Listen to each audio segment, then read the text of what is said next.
하나님의 영원하신 사랑이 심령에 충만하시기 바라겠습니다. 오늘 말씀은 디모데후서 3장 13절에서 17절 말씀입니다. 악한 사람들과 속이는 자들은 더욱 악하여져서 속이기도 하고 속기도 하나니 그러나 너는 배우고 확신한 일에 거하라.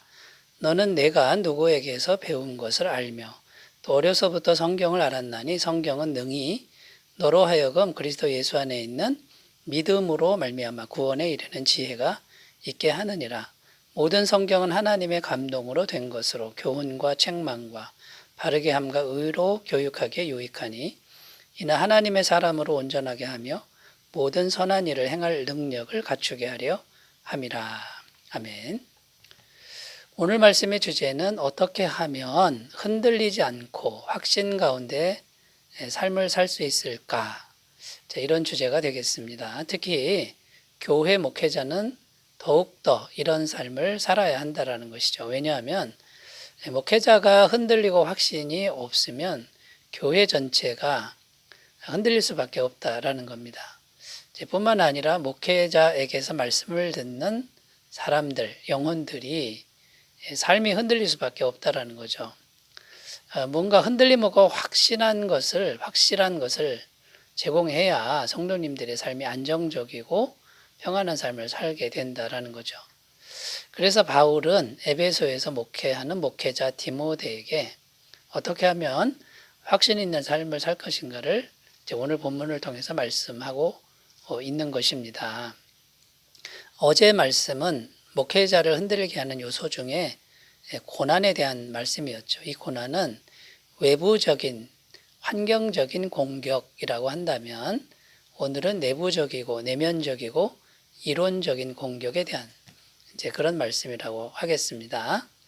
자, 그래서 이게 목회자는 또는 성도는 내면적으로 흔들림이 없는 확신이 있어야 하는데 어떻게 하면 되는지 오늘 말씀을 근거로 해서 살펴보도록 하겠습니다. 그 첫 번째는요.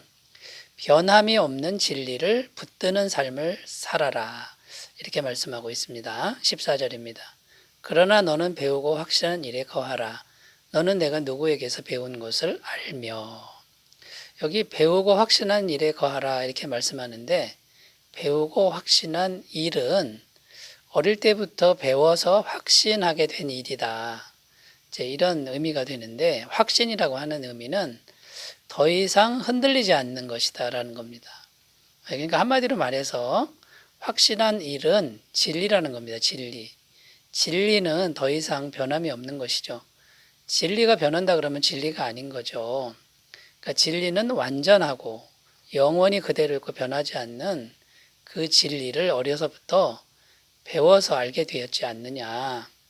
거기에 거하라. 지금 이렇게 바울은 말하고 있는 겁니다. 자, 여기서 이제 강한 의미가 뭐냐면 너 자신을, 너의 마음을 흔들림 없는 진리에다가 굳게 붙들어 매야 된다. 이런 말이 되는 겁니다. 왜냐하면 그 이유가 13절에 나오는데 13절 이렇게 기록하죠. 악한 사람들과 속이는 자들은 더욱 악하여져서 속이기도 하고 속기도 하나니. 자, 세상 사람들의 특징이 나오는데 계속해서 악해지고 또 그런 삶을 살고요.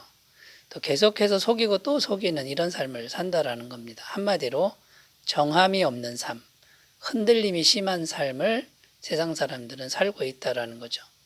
자, 이렇게 약삭빠르게 계속 변화무쌍한 삶을 살지만 결코 행복하거나 평안하지 않다라는 거죠. 자, 이렇게 변화무쌍하고 이렇게 흔들림이 심한 이런 세상 속에서 목회자가 살아야 되는데 그럼에도 불구하고 목회자는 진리를 굳게 붙들고 살면 흔들림 없이 살 수 있다. 이것을 말하고 있는 겁니다. 바울이 이 진리에다가 자신을 강하게 묶어둬라 이렇게 말씀하는 이유는요. 영지주의 이단을 염두에 두고 한 말입니다. 영지주의의 특징은 새로운 지식을 계속 추구한다라는 것입니다. 이 새로운 지식을 눈만 뜨면 추구하는데 이게 너무 심해가지고요. 말도 안 되는 그런 이론까지 등장하는데 그것을 즐긴다라는 거죠. 이 영지주의는. 그러니까 이 영지주의자들의 특징은 변화가 계속 있는데 안정감이 없다라는 겁니다.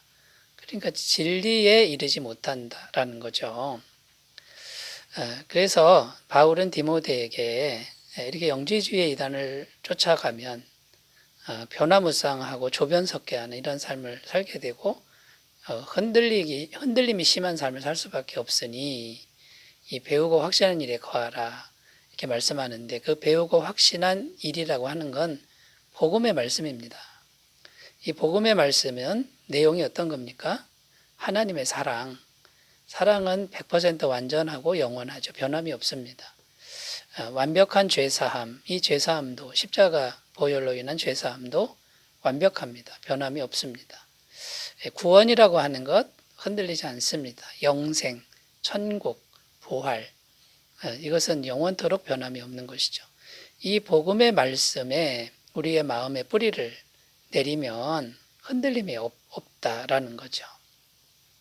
베드로전서 1장 23절 25절 너희가 거듭난 것은 썩어질 씨로 된 것이 아니요 썩지 아니할 씨로 된 것이니 살아있고 항상 있는 하나님의 말씀으로 되었느니라. 그러므로 모든 육체는 풀과 같고 그 모든 영광은 풀의 꽃과 같으니 풀은 마르고 꽃은 떨어지되 오직 주의 말씀은 세세토록 있도다 하였으니 너희에게 전한 복음이 곧 이 말씀이니라.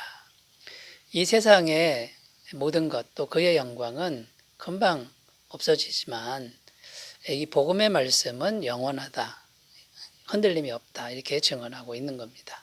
자, 첫 번째입니다. 흔들림 없는 삶을 살려면 변함이 없는 복음의 진리를 굳게 붙드는 삶을 살아라. 자, 이렇게 권면하고 있고요. 두 번째로 가보겠습니다. 두 번째는 성경 말씀을 붙드는 삶을 살아라 이렇게 말씀하고 있습니다. 15절 16절입니다. 또 어려서부터 성경을 알았나니 성경은 능히 너로 하여금 그리스도 예수 안에 있는 믿음으로 말미암아 구원에 이르는 지혜가 있게 하느니라. 모든 성경은 하나님의 감동으로 된 것으로 교훈과 책망과 바르게 함과 의로 교육하기에 유익하니. 자, 성경 말씀을 따라가라. 성경 말씀을 항상 붙들고 살아라. 이제 이런 말씀이 되는 거죠. 자, 성경은 이제 어떤 책입니까? 하나님의 말씀이라는 겁니다. 자, 그런데 하나님은 완전하신 분이죠. 변함이 없는 진리의 하나님이시죠. 그럼 그분이 하신 말씀도 역시 진리가 되고 변함이 없다라는 겁니다. 그리고 이 성경은 하나님의 감동으로 되었다 이렇게 기록하고 있는데요. 성령님이 지으셨다라는 말이죠. 제3위 하나님 성령님이 지으신 말씀이니까 이거는 변함이 없다라는 겁니다. 이사야 34장 16절 너희는 여호와의 책에서 찾아 읽어보라. 이것들 가운데서 빠진 것이 하나도 없고 제짝이 없는 것이 없으리니 이는 여호와의 입이 이를 명령하셨고 그의 영이 이것들을 모으셨습니다. 자, 하나님의 말씀은 1.1획 틀림이 없고 변함이 없습니다. 정확하시다라는 거죠. 그러므로 여러분 성경 말씀을 굳게 붙드는 삶이 흔들림 없고 확신 가운데 거하는 그런 삶이 된다라는 겁니다. 세계적인 부흥사 무디 목사님은 이렇게 말씀하셨다고 합니다. 성경이 성령의 영감으로 기록된 것임을 나는 안다. 왜냐하면 성경을 통해 성령이 나를 감동하시기 때문이다. 자, 성경을 읽으면 하나님의 영인 제 성령께서 감동하셔서 진리를 깨닫게 하시는 이제 그런 은혜를 말씀하는 거죠.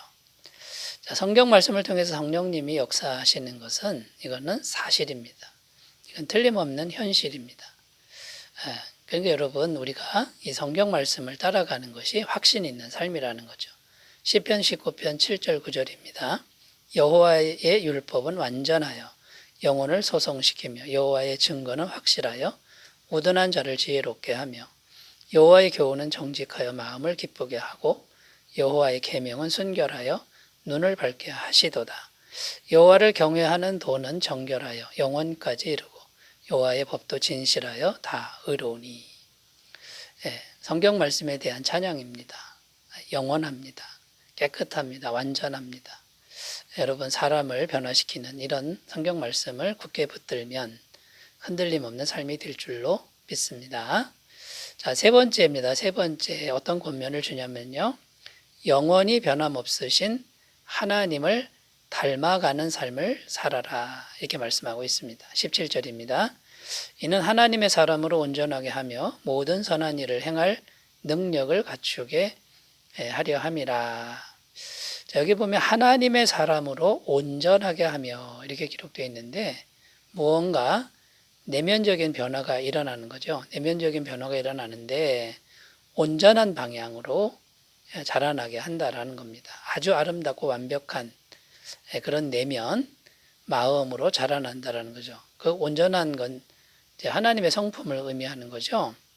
그 다음에 또 나오는 말씀이 모든 선한 일을 행할 능력을 이렇게 되어 있습니다. 모든 선한 일을 행할 능력도 역시 하나님 안에 있는 겁니다.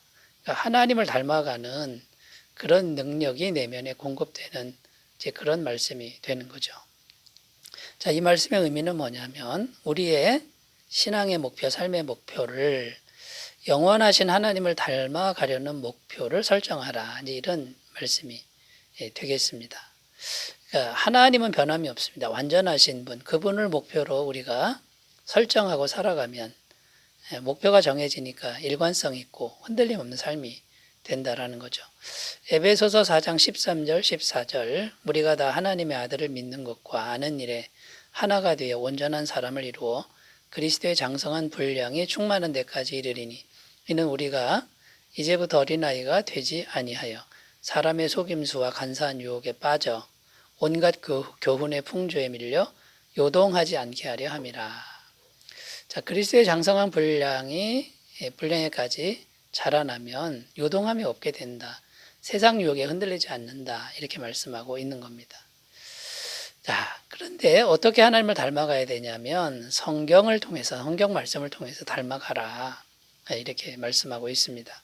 히브리서 4장 12절입니다. 하나님의 말씀은 살아있고 활력이 있어 좌우의 날선 어떤 검보다도 예리하여 혼과 영과 및 관절과 골수를 찔러 쪼개기까지 하며 또 마음의 생각과 뜻을 판단하나니 하나님의 말씀이 속에 들어와야 수술이 일어납니다.